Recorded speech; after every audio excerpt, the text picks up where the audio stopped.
السلام علیکم، نظر چوہان فورٹس نیو جرسی سے آپ کے ساتھ رابطے میں۔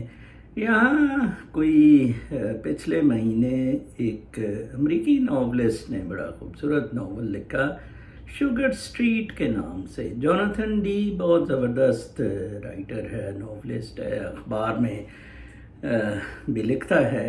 یہ بالکل جنرل باجوہ پر یا میٹیریلسٹک دور میں جو لوگ بہت زیادہ میٹیریل لسٹ میں گرفتار ہیں ان کے لیے بہت زبردست ہے پڑھنے کے لیے۔ ایک شخص اپنے کچھ اس کی بیوی سے تعلقات خراب ہوتے ہیں، بیٹی فوت ہو جاتی ہے، اینڈ ہی ڈیسائیڈس کہ گورا ہوتا ہے، ہی ڈیسائیڈس کہ کہیں سیکلوژن میں چلا جائے، اور کوئی $1,60,000 اس کے پاس ہوتا ہے، کہیں بالکل ابلیوین میں وقت پاس کرے، نامعلوم، جہاں لوگ اس کو جانے بھی نہ، کیمراز کے سامنے بھی وہ نہ آئے، اور اپنا گزارا کرے۔ اس میں رائٹر 2-3 آتھر بہت زبردست چیزیں لکھتا ہے بیچ میں۔ ایک تو وہ کہتا ہے کہ ہمیں ڈیٹا کنسیڈر کیا جا رہا ہے، یہ جو ہم سوشل میڈیا پر آ رہے ہیں ہماری ایک ڈیٹا آئیڈینٹی ہو گئی ہے، ریدر دین ایک اسپرچول بینگز جو ہیں ہم وہ اپنا رول ادا نہیں کر پا رہے ہیں۔ That's very good which I always say کہ بیسیکلی ہم کسی مقصد کے لیے پیدا ہوئے ہیں۔ That's not mechanical, that's not material, and that is not physical, it is actually meta physical. کاش لوگ اس کو انڈرسٹینڈ کریں، ہم اپنی اسپرچول بینگ کو اویک کریں تو بڑا دلچسپ ہوتا ہے۔ اس میں وہ کیسے اپنے پیسے بچاتا ہے، لوگوں سے دور ہوتا ہے۔ وہی بالکل مجھے یاد ہے کراچی میں ایک دوست نے مجھے ملایا تھا، ایک بندہ جو میمن الگ ہو کے کچھ پیسے جمع کر کے بینک میں ڈال کے الگ اپارٹمنٹ کرائے میں چلا گیا۔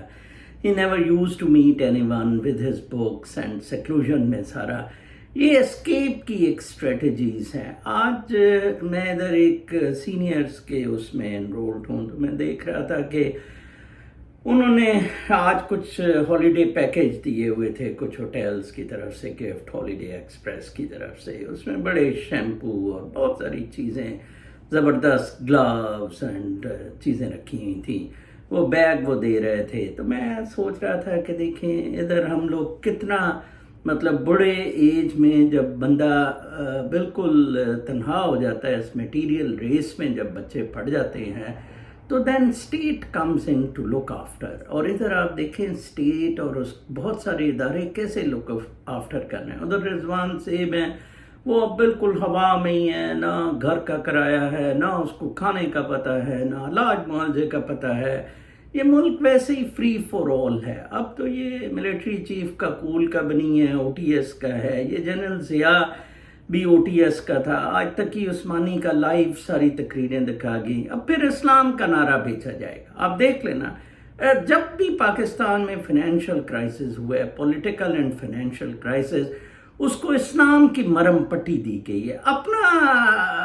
اپنے آپ کو حلال نہیں کرنا۔ اس وقت یہ 20 کھرب کی پارٹی ہے، یہ جو اس وقت آپ کا چیف ہے، اور نہیں کچھ نہیں، نتھنگ بودرڈ۔ ایک پاکستانی سٹنگ سینیٹر اس نے کہا کہ جناب 26-29 لاکھ یا جتنے پہ بھی پانڈے ریٹائر ہوا ہے تو آپ کیوں نہیں ہو سکتے؟ دیکھیں اس کے بعد کسی نے یہ سوال نہیں اٹھایا۔ کل میں نے ٹویٹر میں بارہا یہ سوال کیا کہ کیا صرف یہ اعظم سواتی کی ڈیوٹی ہے؟ الٹا اس کو اندر کیا گیا۔ وہ بھی ان کو خدا مان لیں۔ پھر میں تو کہتا ہوں پاکستان میں الیکشنز کی کوئی ضرورت نہیں ہے، سیاست کی کوئی ضرورت نہیں ہے، جمہوریت کی کوئی ضرورت نہیں ہے، انہیں کو خدا مان لے، یہ وائس رائے کی طرح آپریٹ کریں گے۔ اپنا بہت خیال رکھیں۔ اگلے ویلاگ تک کے لیے اجازت، اللہ نے